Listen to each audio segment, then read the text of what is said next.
ito na naman tayo. Isang tanong, isang sagot. For 1,000 pesos. Ito ang tanong ko. Naniniwala ba kayo na ang tao ay nagmula sa unggoy? Bakit? Ikaw, pre, idol, anong sagot mo? Hindi ako naniniwala kasi nagmula tayo sa kay Adan kay Iba. Yun bang sagot mo? Oo. Ako, Ikaw, idol. baka kayo. Pero kami, Kami lang ang nagmula sa unggoy. Ang tanong ko kung naniniwala ka ba?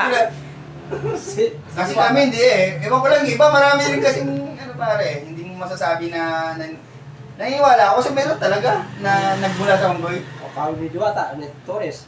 Ni? Ni Torres ka Diwata. Parang kawin ng unggoy eh. Bawas tayo. Hindi ako naniniwala pre kasi, naniniwala ako pero hindi yung pamilya namin yung iba. Pwede. Ito na ang 1,000.